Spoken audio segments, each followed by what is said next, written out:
in 2010, we actually experienced the hottest year ever recorded globally, together with 2005, and we experienced the most wet year ever recorded globally. So when people look out of the window and sometimes say during the winter that it is cold and where is climate change, it's just very important still to remind our citizens that weather and climate is not exactly the same, and the climate challenge remain with us. That is also the reason behind the 2050 roadmap. Of course, you could argue being busy in your own regions, as we are in the Commission, as national member states, government will be, how come that we in these challenging times will have sort of the energy and the time also to look forward to 2050? We have huge economic challenges. We have a lot of revolts going on in North Africa.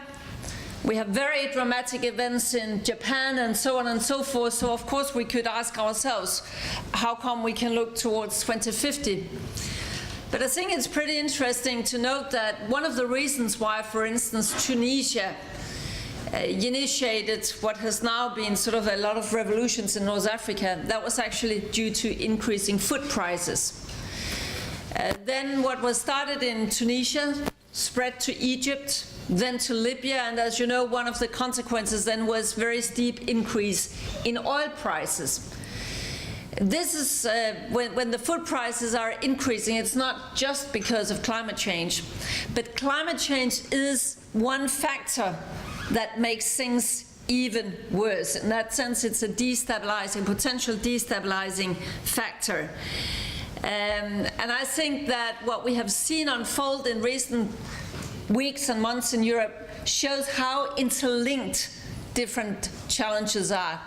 Food prices, energy prices, stability, immigrants, that is just sort of one example how many big challenges go hand in hand. And that is just one reason why it makes a lot of sense to try to address climate change, but at the same time also find out how our societies can be less dependent on fossil fuels. That is the basic sort of not only theory, but the idea that we are working after in the Commission, that intelligent climate policies is not just about addressing the climate challenge. Intelligent climate policies will be about how at the same time to make us less dependent on fossil fuel, how to increase our energy security and our energy independency, and at the same time also use climate policies for a driver for innovation and growth, and by that of course also job creation. That is the thinking behind the 2050 roadmap, and we have a few preconditions in that roadmap. One being, what is the most cost-efficient way to reduce 80 to 95%, as we have pledged internationally for many years now? How to do that in the most cost-efficient way, and the other precondition is we only sort of incalculate known technologies. Not that we should not have technology development, battery storage, more electrical vehicles, carbon capture and storage, and so on and so forth. A lot of research and a lot of development will have to take place in years to come. But we have not sort of assessed or assumed that we would have never heard of technologies to solve all our problems. With these basic assumptions, then the modeling shows us that in order to do it in the most cost-efficient way, we have to do 80% of the reductions in Europe, meaning instead of pouring the money into China or India or Brazil or whatever we have been doing so far, we should more invest them in our own area. Also, as I said, because if we do it in an intelligent manner, it can create the jobs and the activities on the spot. And I think you will all agree that job creation should be at the focal of a lot of our efforts these years. But we also saw then that the most cost-efficient place to be by 2030 would then be 40% CO2 reduction, and it showed that by 2020 the most cost-efficient milestone would not be the 20% CO2 reduction that we have already agreed. It would actually be 25%. And the interesting thing is that right now our 27 countries will be on track to meet the CO2 target of 20% by 2020. We are on track to meet the renewables targets for 2020, but we are not on track to meet the energy efficiency target. If we are on track to meet 9%, where we should go for 20% improvement in energy efficiency. And if we actually delivered the 20% in energy efficiency, just like the leaders confirmed we should as late as this February, then more or less automatically that would bring the CO2 reduction to 25 by 2020. So one of the very clear messages in the 2050 roadmap is that we need to focus much more on energy efficiency, on retrofitting buildings, on restoring pipelines, being much more energy efficient all over the place. And the final thing I would mention from the roadmap is that, as you will know, so far, much of the effort has been focused on industry and on power plants. But we very clearly say that if we have to make this big transition, then we also have to include other sectors like, as I mentioned, buildings, that is consuming 40% of our energy in Europe, like transport and like agriculture. This effort will cost us an additional investment in the proportion of 270 billion euros each year. Yes, it's a lot of money. But the interesting thing is that in the same period, each year, we would save between 175 and 320 billion euros in less expenses for imported fossil fuels. So we have very much to see this as an investment in a cleaner future. Also, we can see that the co-benefits, for instance, in the form of improved air quality, fewer days where people cannot work because there are lungs or asthma or whatever incidents there are. There are many co-benefits coming with these kind of things.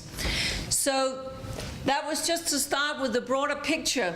We are having this vision for 2050. We think it will serve Europe's interest very, very well, also competitive-wise, to actually address it.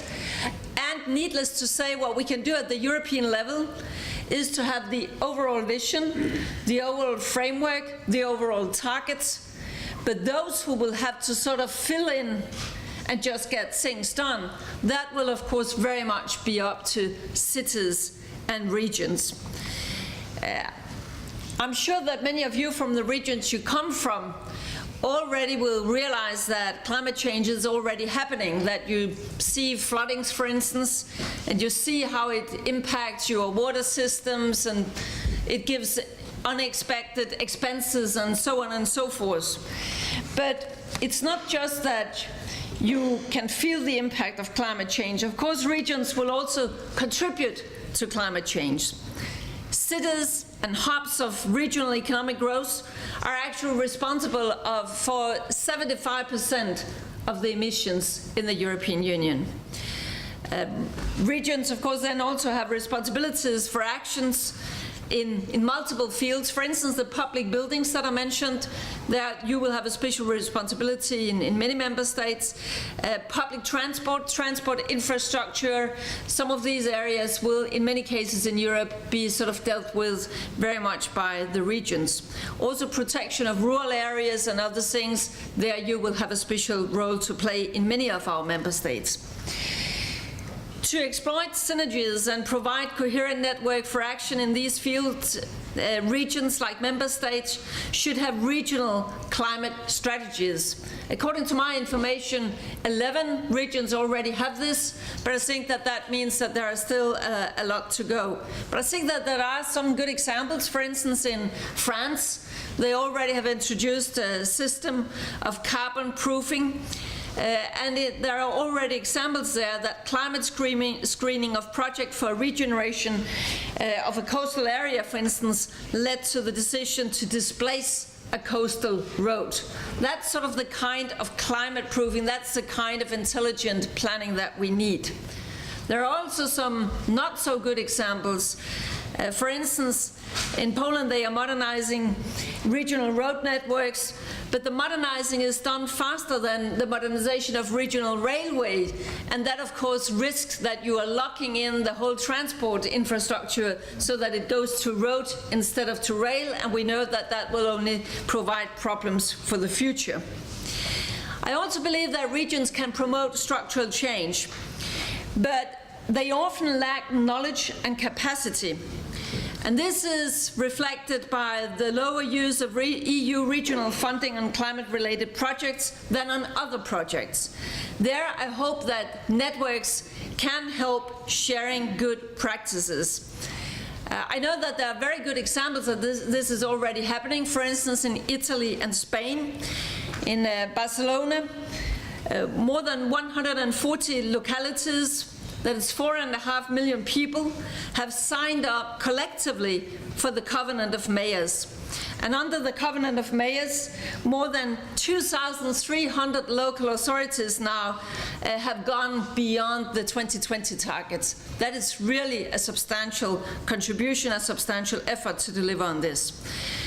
I also know that we have had since this November the Association of European Regions, where the Association of European Regions have been a founding member of R20 that was established in California last November. 35 regions around the world wanting to stimulate cooperation among subnational governments, NGOs, corporations and educational institutions for developing and implementing low carbon and climate resilient projects. That kind of cooperation, I think, is absolutely crucial. It might be one of my hobby horses, but I think you know it from yourself, that we have so many good examples there, but sometimes we don't even know what the neighboring region is actually doing. And to be much better to benefit from the experiences, good and bad, from others, I think that is absolutely key for us in the most efficient way to address climate challenge. As I mentioned before, I really do believe that intelligent climate policies can create jobs. Our roadmap showed that there would be a net gain of 1.5 million jobs across the European Union through increased climate action. I think there are many good examples of this. Examples also with EU support. For instance, 14-kilometer new tramway in Clermont-Ferrand in France.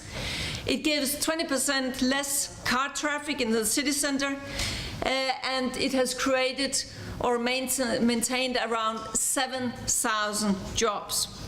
Another example is from the province of Barcelona. They have an energy plan from 2002 to 12, where 500 million euros investment program. All in all, for instance, installed 1.5 million square meters solar panels, and it aims at reducing energy consumption by 17% and reducing greenhouse gas emissions by 20%. And through these efforts, they have created something between 4,500 and 5,000 jobs. That's the kind of examples we need even more of. But I also think that this is one very important reason why you and I, the regions and the Commission together, will have to do a very, very strong job in conjunction with the EU budget. Because I think that in the EU budget, there is a huge resource that we could use even more targeted. For instance, the cohesion funds. I know that already through the structural funds and cohesion funds, energy and energy efficiency, retrofitting buildings, things like that can be a priority. But so far it has been the experience that this is one of the areas where we are actually not together using all the possibilities that we have in the budget. We should be better to delivering on this, and I really do believe that in the next multi-annual financial framework, we should give bigger priority to, for instance, energy efficiency. I think that through our EU budget, we could get a much more target effort. We will not do the retrofitting of buildings and a lot of things only through public money. There is no way in years to come, where public money will be scarce, that we can do all the efforts we need through public investment. But we need to sort of make it attractive for private investment to go into this area. For instance, for energy service companies to go in and do the retrofitting of the building. And I believe that a much more targeted EU budget with clearer priorities, fewer priorities, could actually deliver some of the seed money that we need in order to harvest all the low-hanging fruits we still have throughout the regions, throughout the member states when it comes to energy efficiency. So that is one reason why I think that the next MFF, there we need further mainstreaming climate action into other policy fields. We need some innovative financing instruments, and by that we could leverage private capital. I think it's one of the best ways we could actually use the EU budget. And the examples are starting to come there. Just to end up with giving you one example more, in Berlin, for instance, 1,300 public buildings have been renovated by energy service companies. The energy companies provide financing for energy efficiency investments and recovering costs through obtained energy savings. That's the kind of model we have to have spread, and I think that in areas where it hadn't spread yet, it would be very interesting to target the EU budget. My final point should also be that we have a similar challenge with the common agricultural policy. It's of course also coming up for a lot of discussion, and I think that meaningful, results-oriented mainstreaming climate action in the future CAP could also be one way of creating some activities out in the regions, and where we would help the rural areas and the farmers actually to live up to the different things that we require from them, whether it's in the environment field, it's in water field, in climate field, whatever. There again, a more targeted EU budget from on the CAP could actually help stimulate activities out in the regions. So I would end up saying that your support in delivering these to these targets is absolutely crucial. It is now we still have a choice in Europe. By addressing climate change ambitiously now, we can avoid the worst scenarios, and if together we conduct intelligent climate policies, and that is at the same time to address climate policies, energy efficiency, energy security, and jobs, growth and innovation, then this could be a driver for the growth that we so much need. I believe that in years to come, we will be so much challenged from other regions outside Europe. We will meet a kind of competition that we have not seen before, also in the areas I have been talking about today. But I still think that with our innovative skills, with our front-runner position in this area for many years, if we actually decide now that we are not only setting targets, we also want to deliver the tools, then this can be one very good instrument to create the growth and the jobs that we need in our member states, and that you very much will need also in the regions. So I hope that you will continue this very, very strong focus on climate change. It's not an agenda that is going to go away anytime soon, but I think that the key thing is that it's not sort of a standalone thing, that someone will have to take care also of the climate, but it's mainstreamed into the whole way you plan your policies. If we're doing that, if we're doing it now, then I think Europe can keep its front-runner position, and that is not just important for the climate, it's even more important for Europe and for our ability to take our share of a market that will be only growing in years to come, the market for energy-efficient solutions. Thank you.